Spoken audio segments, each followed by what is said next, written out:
Good morning, everyone. My name is Marcel Vanderweer, and I'm the editor of Talent Canada. Welcome to our webinar, and thank you for joining us today. We'll give everyone a few moments to log on and settle in.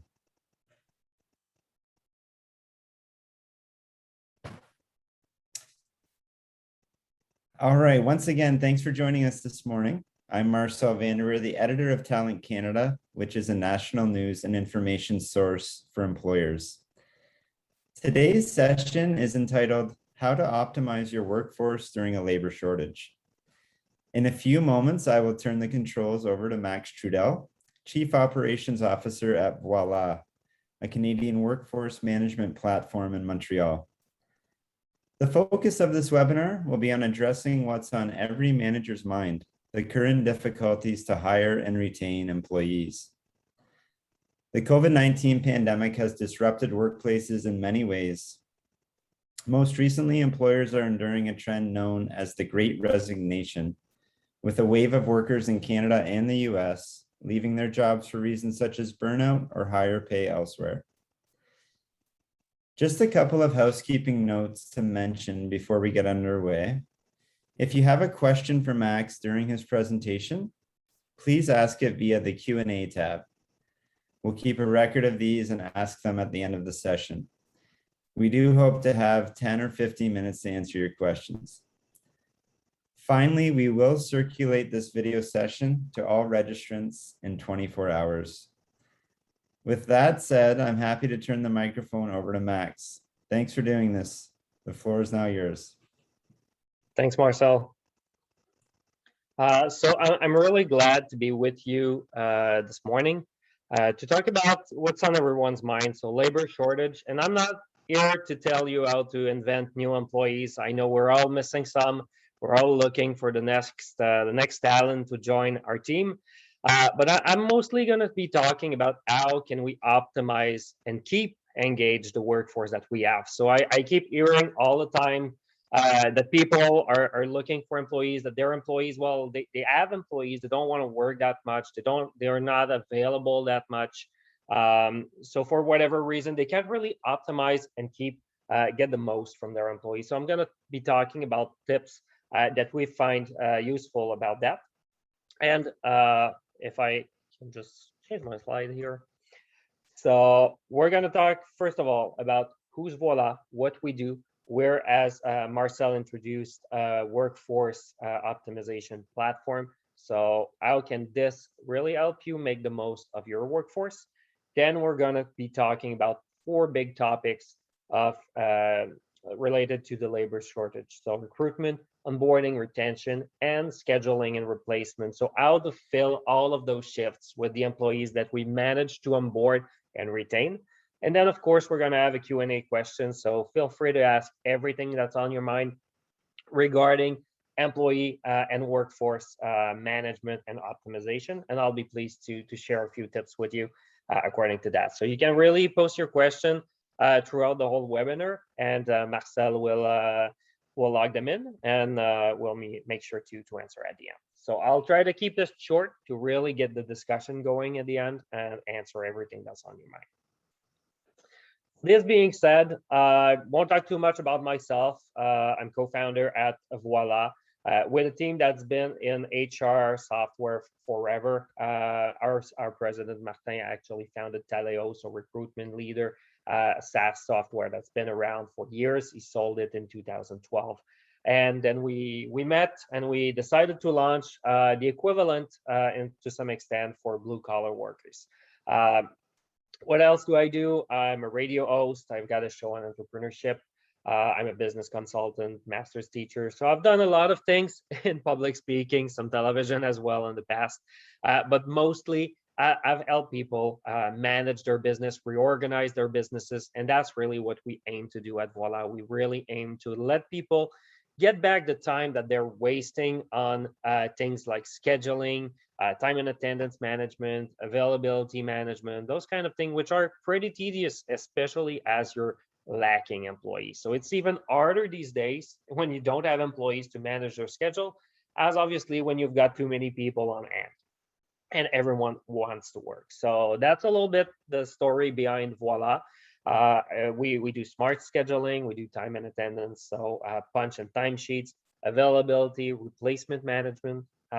Actually, we started with replacement management, so all of the algorithm to invite the right employee that's qualified and available for shift to prevent managers from going through their recall lists and wasting so much valuable time just putting people's name on shifts, which can be quite tedious and can require a lot of organization when you can all automate this. So this is a little bit of what we do at Voila. I can talk about the software later on if ever you need to and want me to. And yeah, we'll just jump to our topic. So optimizing your workforce during the current labor shortage. As I said, I'm not here to be talking about recruitment. We'll cover that topic a little bit. I'm going to talk about how we can increase employee mobility, how we can make the most of the people we find and the people we've got.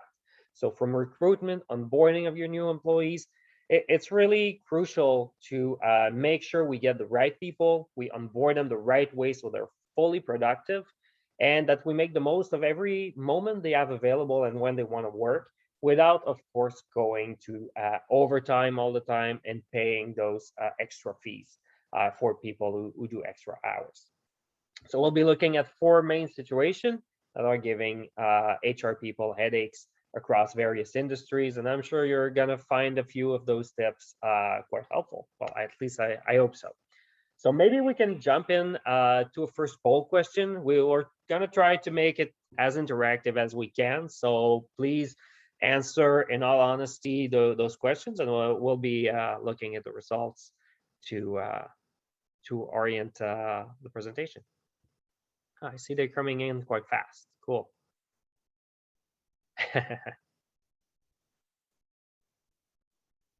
Yeah, this one was a tricked one. We were probably expecting the results.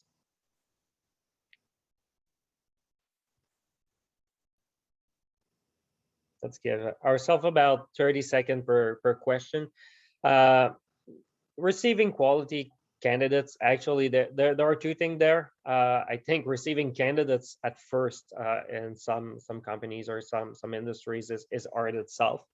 But making sure that we do hire the right candidates and that we do get quality is crucial, of course, because you don't want to onboard just anyone just to have got a little more bandwidth. And I don't know if you see the results right now. I think you do, but most people are having trouble finding those quality candidates. So what about it? What can we do for recruitment? Well, the problem, as I said, finding candidates, standing out from other companies. So how can we get those candidates who have so many choices? I mean, it's an employees market. We all know that. Employees have so many possibilities. I was talking just last week about how can you retain employees? How can you make sure that an employee doesn't start off at your company and just leaves for better salary just a week afterwards? That, of course, is onboarding. But it's also being the company for which those candidates will leave after a week if ever they find that you offer such a good opportunity. This, for me, comes through four main things. So first of all, creating a strong organizational culture. This will do two things. First of all, it will make you more attractive. And this can actually be done in all kind of industries. We always think of the white collar industry like ours. We're in technology, so people see us with ping pong tables, breakfast, candy bars, those kind of things. But it can be done in a manufacturing setting. It can be done in whatever setting to have a strong company culture. It's about company events. It's about the type of relationship that you encourage managers to have with their workforce. So even though you're in a manufacturing plant, it's possible to create that strong culture, to create those bonds between employees, have a nice setup for employees to meet at lunchtime, provide them with just a few perks there so that you create a setting when they can really bond together and create a strong culture. make it more enjoyable to work. I've been at a plant recently. Just adding some ventilation during the summer made employees so much more. It made their work so much more enjoyable, and they were super happy about it and engaged through the company. But what a strong organizational culture also does is that your employees become ambassadors and that they will refer new employees. That's really how we recruit at Voila. Most of the people we've got here have been referred by other employees, and they've been referred Voila from our employees themselves. So it goes both ways there. They come in. We are the guy to beat. Probably we are the place they dream to work at, or at least they want to work at. So that's what you want to become in whatever field you're in, so that you can bypass the whole CV marketplace thing. Then you can create benefits for your new employees, and they can range from whatever. They don't have to be money. They don't have to be more vacation. Maybe just some flexibility in how you work. We've seen people who actually use Voila just offer their employees to build their own schedules. If you come work for us, we'll be really attentive to your availability, to when you want to work, to your lifestyle. We need to cover all of those shifts anyways. So bringing this forward as a sales argument, because we know that hiring these days is a sales pitch. And there are really some drawbacks to it, because we're tempted often to hire the first guy that we get an interview. So that's really one of the dangers. But we need to sell the company. We need to make the sales pitch. It's an employer's market. I've said an employee's market. I've said it earlier. So we need to make that sales pitch, and we need to create value for those employees to join us as a company. So create new benefits, create that company culture, partner up with other companies as well. So maybe you have a few part-time shifts that you need to fill in, and we've seen a lot of our clients do this. They partner up together to offer full-time positions to employee. You'll be working the morning shift at this restaurant here, and then you'll come 2 hours for the afternoon. So you have a full-time job together. We offer you 40 hours, and we can actually extend this in one or the other workplace. So we've really seen some companies being creative about that. Of course, you have two employment contracts from an HR standpoint, but it brings the offer, I think, more enjoyable to the employee. The process is also, I found, more, it's just more human. It's just more creative. You get this interview with two companies. It becomes more of a discussion than anything. So it may not apply to your field, but we've seen great results from it. Can offer, as I said, also flexible schedules. And with an automated tool, it's a lot easier. I know when you're doing this manually in Excel or whiteboard, it's gonna be a freaking mess, honestly, to be creating those flexible schedule, and then employees come back in, and then they want to be replaced. They want to change their availability. It's not something you can do if it's manual. If it's automated, well, it's two clicks. Click, I need to change my availability. I need a replacement. I need a request vacation.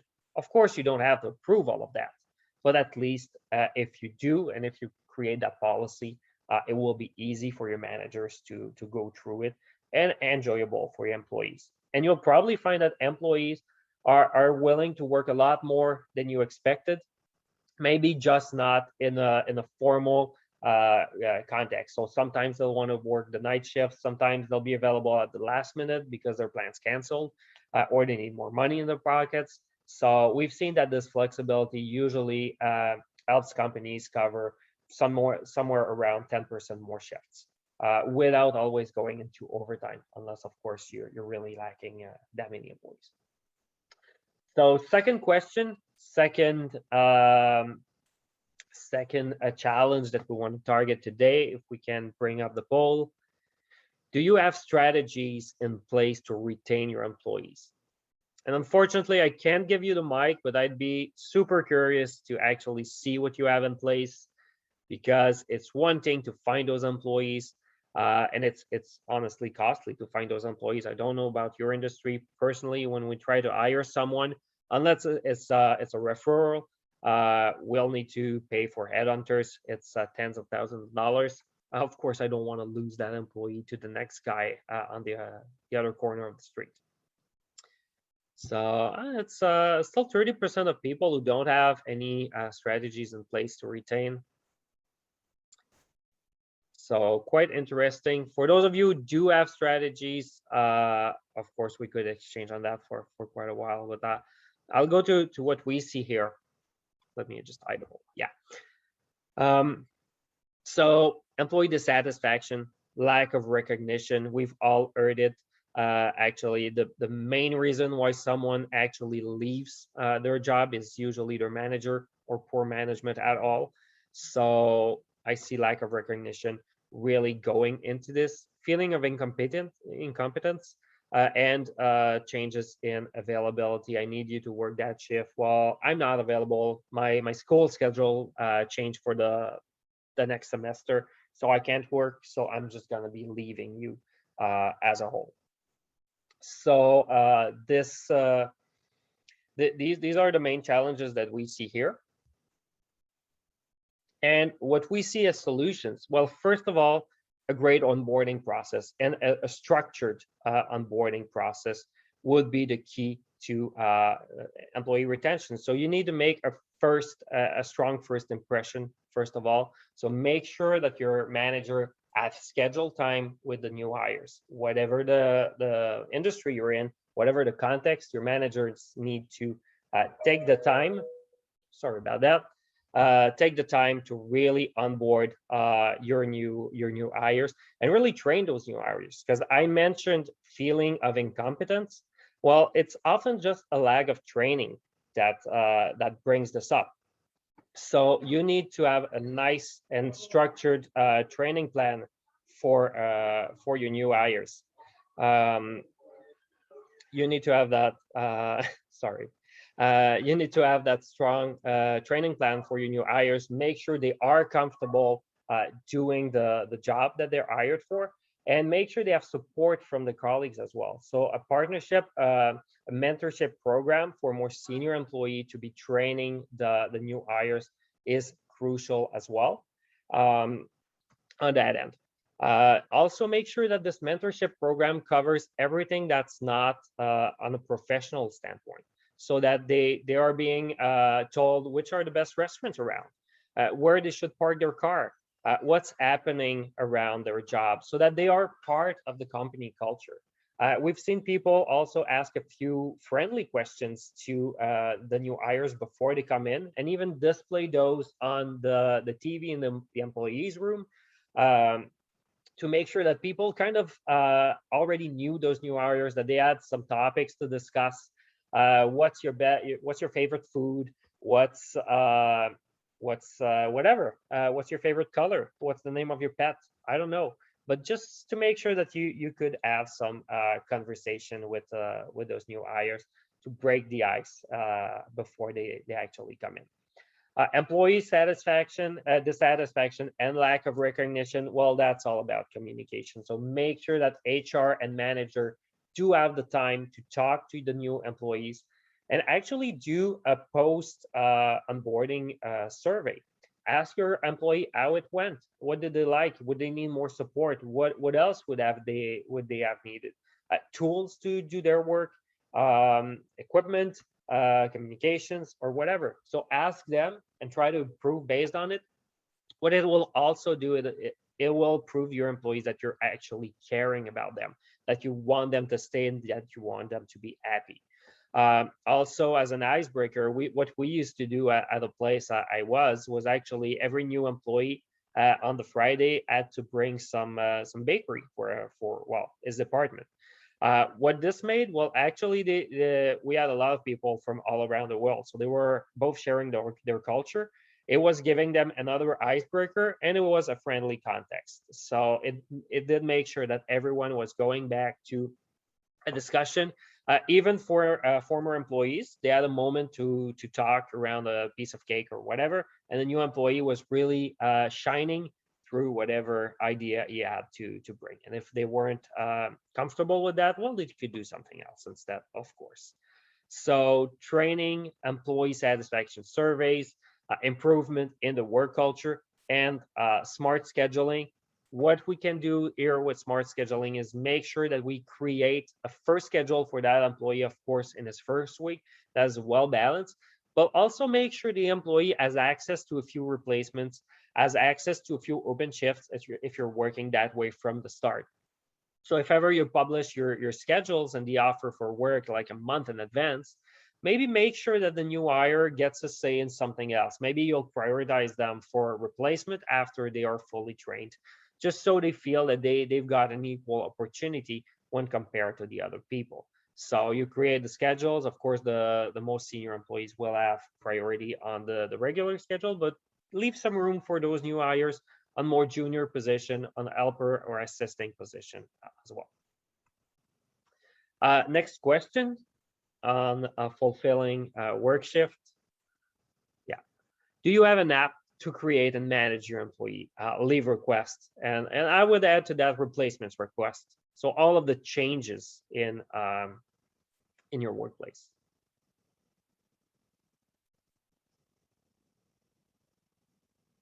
So I see most of you probably do this manually.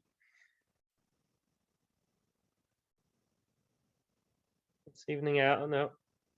So 76. Yeah, let's probably display the results in a few seconds.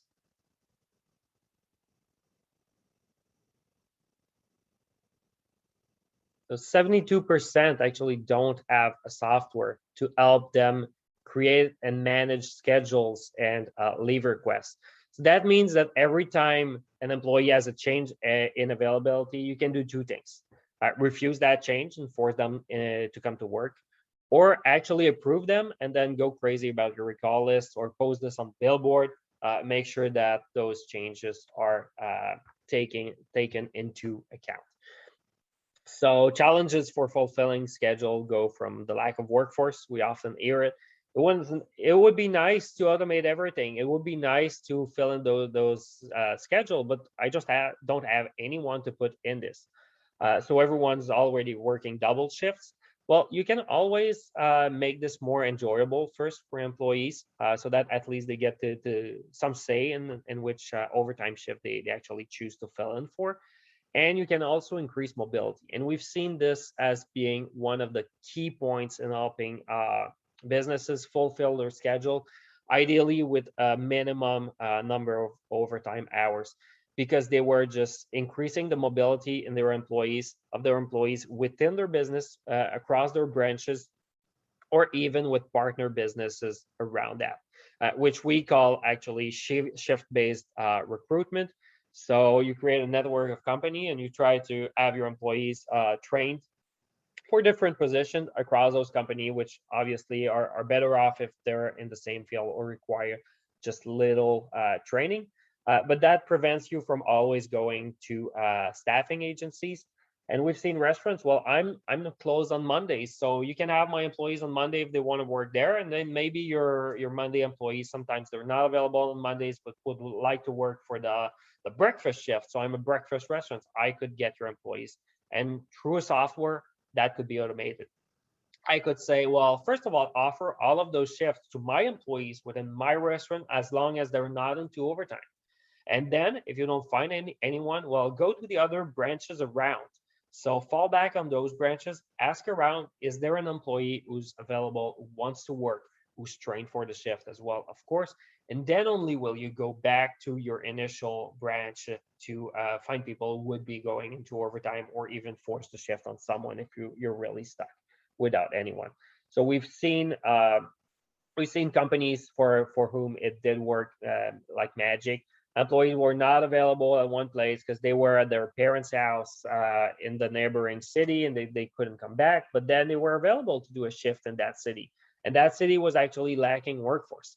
So we've seen a great number of shifts being filled, and employees really like the fact that they're able to get the full schedule that they want as well. So if you have one person at one end of the company who actually wants to work, you can match him with the other department needs and make sure that both are really happy. Your manager here will have found a new employee, will have actually invented a few work hours, and your employee will be paid a full-time even though his own branch didn't have enough shifts for him. So you can really manage all of that and balance all of that. Also, finding last minute replacements. We know it's a hassle. We know it's hard for people to go through all those recall lists to fill in the shift, and then once they've done so, you got another employee who wants to be replaced. So you got to go through the full list all over again. How can you do this? Well, you can first of all add premiums. We've seen it a lot. People, well, it's a last minute shift. I'll give you $2 more an hour if you want to come in for that shift, or maybe it's just not as appealing. It's a night shift. So I'll add a small premium on that. It can be a percentage. It can be multiplier of the employee's salary as well, or just a fixed amount of money to get you out of trouble. So this is a good way, we feel, depending on your profitability ratios, of course. But if you're using an app, usually you have a budgeting tool which will let you know if you're trespassing your staffing budgets. Then automating replacements, automatic shift swaps between employees as well will help you a lot. If someone's sick in the night, well, they can automatically request a replacement and the invitation will go out, so that in the morning, all employees will wake up with this invitation and can respond as soon as they know if they want to take it. So you'll save a lot of time and honestly, most of all, a lot of stress trying to go through those recall lists instead of doing your job as HR or operations managers. And as I said, of course, employee mobility. Next, and I think last polling question here, if we can launch it. Have you ever lost a new employee in their first month of work?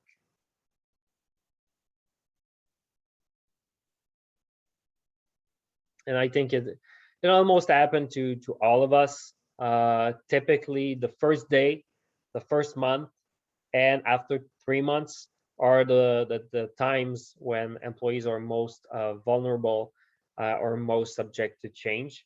As recruitment managers, we tend to aim for those timings to try to get employees interested in our companies. So as managers, we also need to make sure that we have those employees fully engaged at those times specifically. So it doesn't seem to be your main concern. No, one people in the 4 actually never lost an employee in the first month. So congratulations to you. You probably have a good working culture. You may have an app to manage your scheduling as well, if that helps.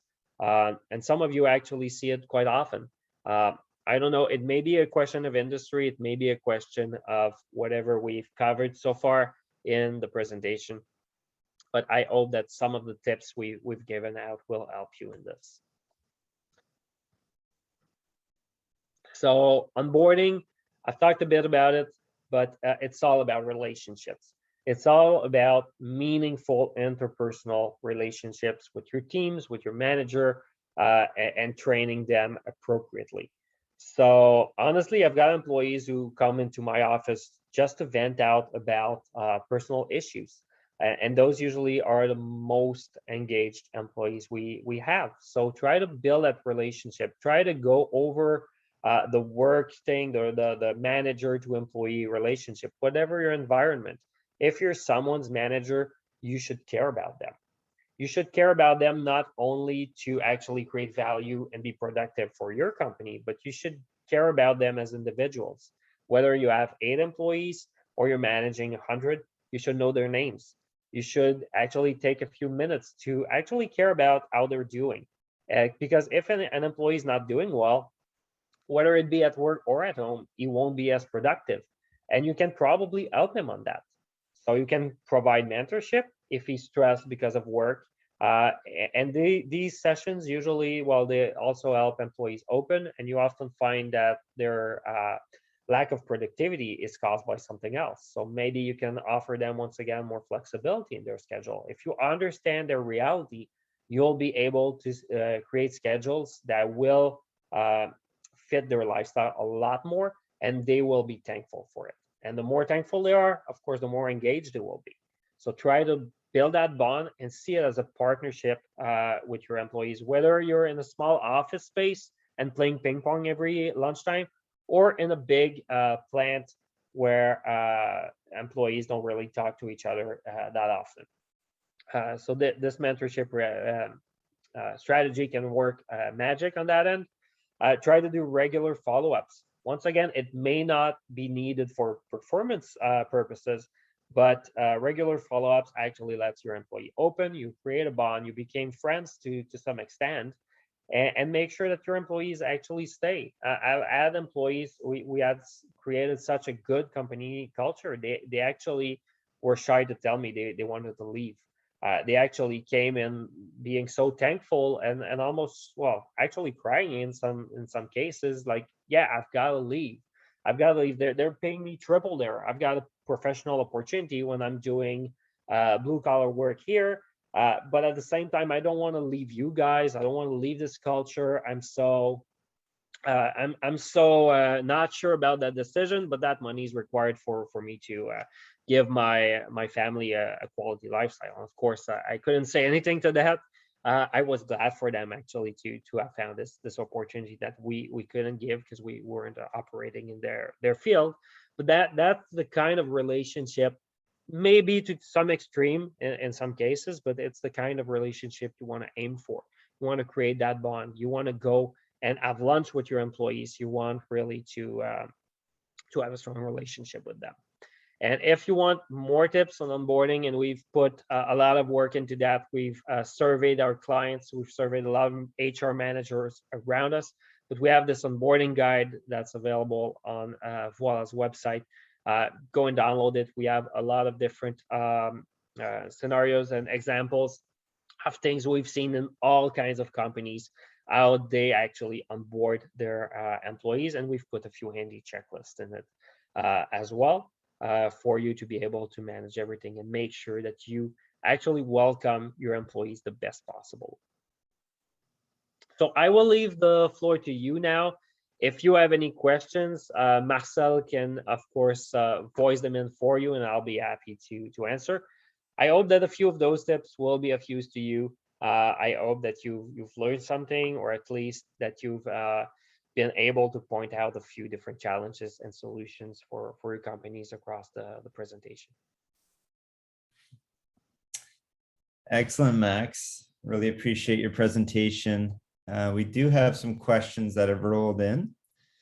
So I'll pose them to you and answer them how you see fit. But the first question is, the labor shortage appears to be worsening as the pandemic drags on. How do you explain this? How do we explain this? Well, there are a few government programs, we've all heard it, that don't make working a lot of hours as attractive, but mostly there's been a lot of opportunities created by the pandemic. Some companies actually thrived, and they've taken the workers that we couldn't pay because we were closed or we reduced our activities. So now it's to get back and re-attract those workers, which probably see a lot more stability in those companies who were able to strive in a pandemic setting. But some of them will also close down. So you'll get that equal opportunities, I believe, at the end of it. Companies who got to make masks will probably reduce their volumes at some point. That's just one example, but it did create a shift. All of those companies, we have customers in food delivery. Well, they've been hiring like crazy. So that's probably where the workers that we had available went, those kind of companies. Yeah, good point. Another viewer asks, have you observed any new workplace issues since the start of COVID-19 that are now part of the day-to-day reality for managers? Well, managers are more absent. They're not on the floor anymore. They've had the opportunities in many settings to work from home, which may not be the case for their employees, or their employees are also working remotely, not coming to the office, going directly on the road. So trying to, I don't like the word control, but trying to keep track of everything happening. So we've seen one example is the popularity of punches. Before the pandemic, we had a lot of clients saying, well, I think I'll drop them. People don't really like them. I don't really need them. I see people coming in and out of work anyways. So why go with a punch? And we never got so many requests for our punch solutions than with the pandemic, because we offer ways to actually validate to some extent that the employee was on premise through his GPS, through facial validation, those kind of things. And people actually, well, they're not there, so they need to know that you're into work. And one of the ways to do so is having your employees punch in industries that never actually thought of it. And employees actually receive this quite well, because they understand that their manager's not there, that they have to say, well, they see it as saying, well, hi, I'm at work, good morning, I'm punching in, I'm putting a comment for you. And we never saw so little pushback from employees for punching in. So that's one of the trends we've seen coming in with the pandemic. Thanks, Max. Those are interesting solutions. Another question coming in: are companies doing enough on the retention issue? And who might come up with ideas to attract more manpower? I don't think we're ever doing enough for retention issues. We've seen it. So a lot of companies here didn't have a plan for it. I think we often take our employees for granted, and we put a lot of efforts in hiring the ones that we don't have. But retention is key to me. It's a lot less costly to retain an employee than hire a new one. And if we don't do anything, well, someone else will. Someone else will put the same effort as you are in hiring new people, and it will create a better offer for your employees. And one of the questions we were discussing on my show, I think it was last week, was actually, should we match offers that employees receive from competitors? And that's also, I'm not saying you should always match those. I'm not saying you don't. You shouldn't, but you should have a strategy for it. What if this worker gets a better offer from my competitors? Should we match it? Up to what should we match it? And also how often? Because if you match it once, well, maybe the employee will try again, and maybe you'll want to match it twice. Up to which threshold? So you should really have a strategy to actually fight back to people who are trying to steal your employees. But regarding your initial question, I believe that we should always try to do something more for engaging employees, and it doesn't always have to be costly. It doesn't have to involve money. It needs to involve relationships and how we can help create that strong bond between employees, so that they feel that others rely on them, and that they can do something to ease the work of their colleagues. Yeah, Max, to build on that, can Voila help at this level?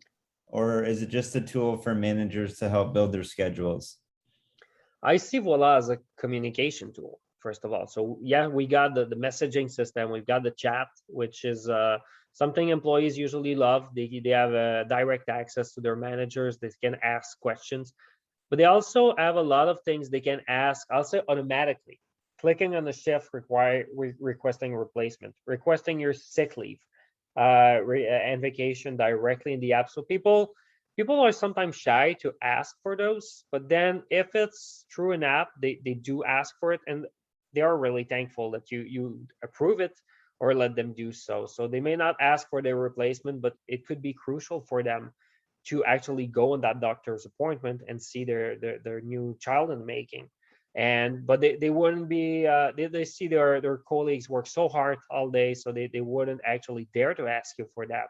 But if they put it in the app and actually you find a replacement for it, you don't have any problem with it. It still meets your staffing needs, and the employee will be able to go and whatever he's got planned. So yeah, we do have a lot of mechanics to ease the scheduling, to ease the relationship between managers and employees.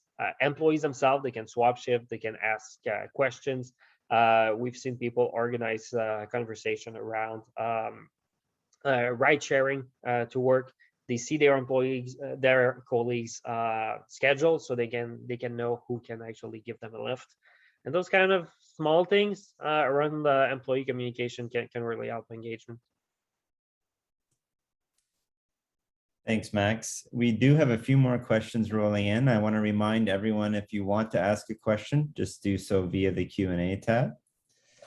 Max, someone asks, labor shortage aside, what are the biggest takeaways of your solution, Voila?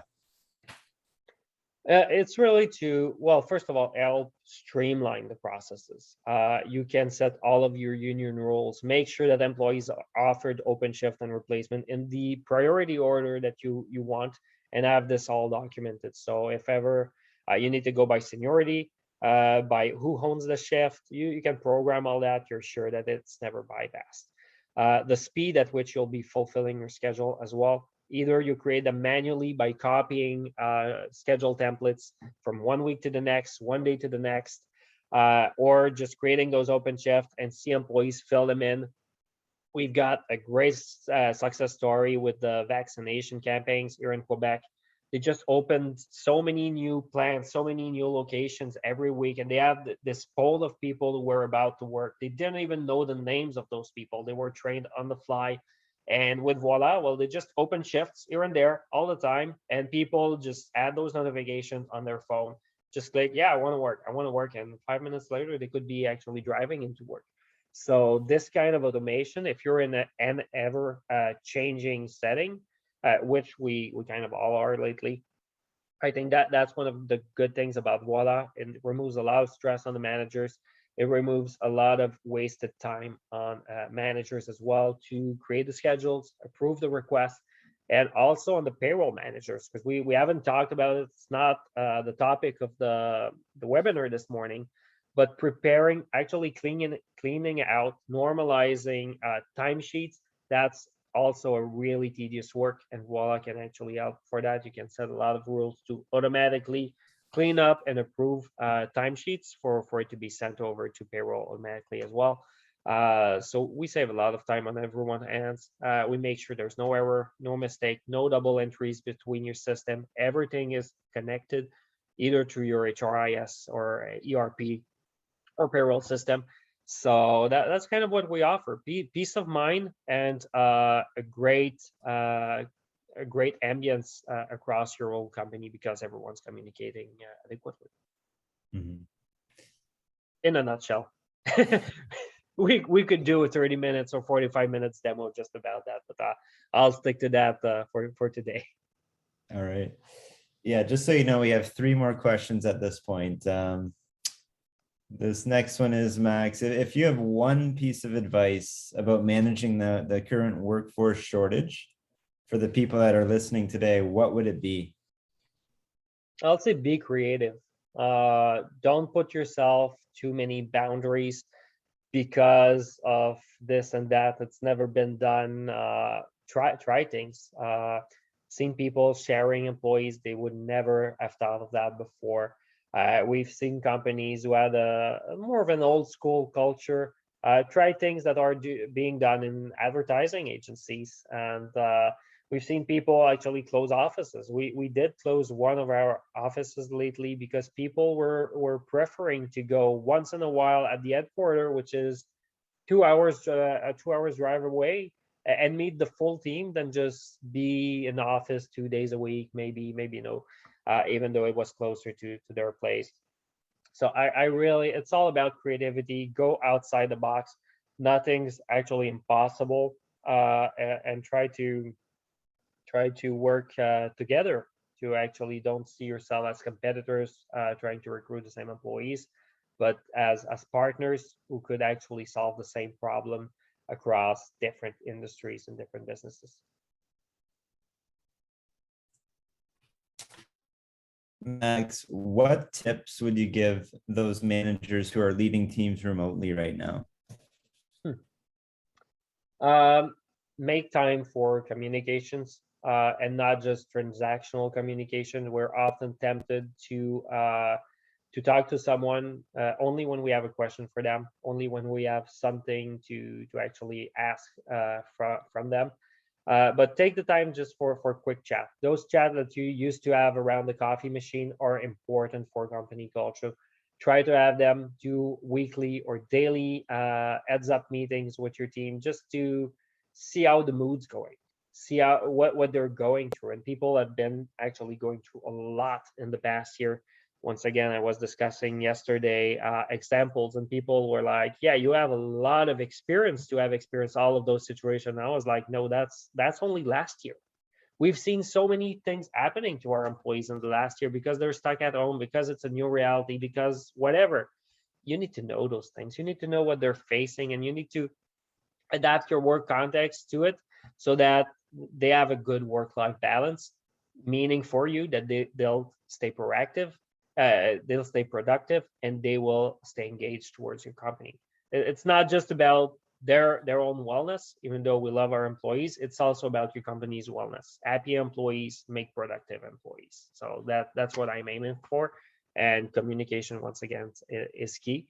And also, of course, try to keep track of whatever your employees are doing by putting different systems in place, whether it be project management systems, scheduling systems, or time and attendance. You need to keep track of everything that's happening in your business. Management is about being in the know of everything and seeing problems before they happen. So this is done through automating all of that. Max, we'll give time for one more question, Yep. and this comes from Barry. And he preempts this by saying, part of developing employees usually involves either breaking deeply ingrained habits or holding employees accountable for their mistakes or missteps. In your experience, do you feel that improves employee retention, or does it push employees away? Holding employees accountable, does that No, I think it depends on how you do it. I think employees like in the end being accountable for their work, because it makes them feel valued when they do something something good, when they achieve something. So it's important to point out their mistakes, but it should be done in a humane way, and it should be done from the start, because it's probably easier to take a small remorse from your manager at the start in a more training setting. And if you approach them by saying, well, this is how we can do it, I'll teach you how to do it, I'll help you do it. So that's usually how I come across that. But on the other end, you have to hold them accountable in the positive way when it happens. So you need to keep that balance. If you always come to them when they don't do something right, well, it's going to be super negative. But if you also go to them and congratulate them and point it out when they achieve something good, or just when they achieve their goals and what you expect from them, that should be rewarded as well, because not all positions are subject to surpass whatever your expectations are. And that just an employee meeting expectations and helping the business run smoothly, well, this should be outlined as well, I feel. And you should actually give recognition to your employees, whether it be a pat on the back or whatever. Max, thank you so much for sharing all that you did today. For our audience, that's all the time we have for questions. And if you have anything more specific, you can contact the Voila team directly. Thanks so much, everyone. Have a great rest of your day. Thanks to you all, and thanks Marcel for hosting this webinar.